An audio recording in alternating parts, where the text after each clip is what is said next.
Тылсымлы хәрефләр белән сез таныш булыгыз. Ü, M, J, Ü, H. 6 хәреф.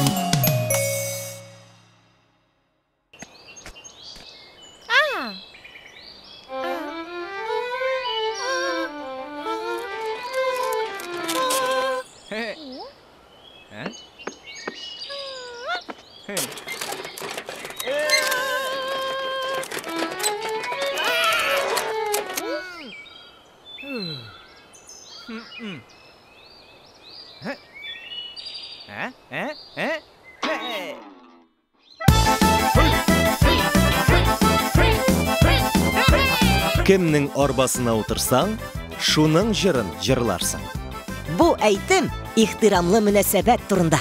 Үз җырыңны җырлыйсың килсә, теш һәм җәяү бар. Бу әйтем башкаларны хөрмәт итәргә өйрәтә. Арбага утыргансың икән, рәхим итеп, хуҗаның кагыйдәләрен тот. Мәдәниятен һәм традицияләрен хөрмәт ит.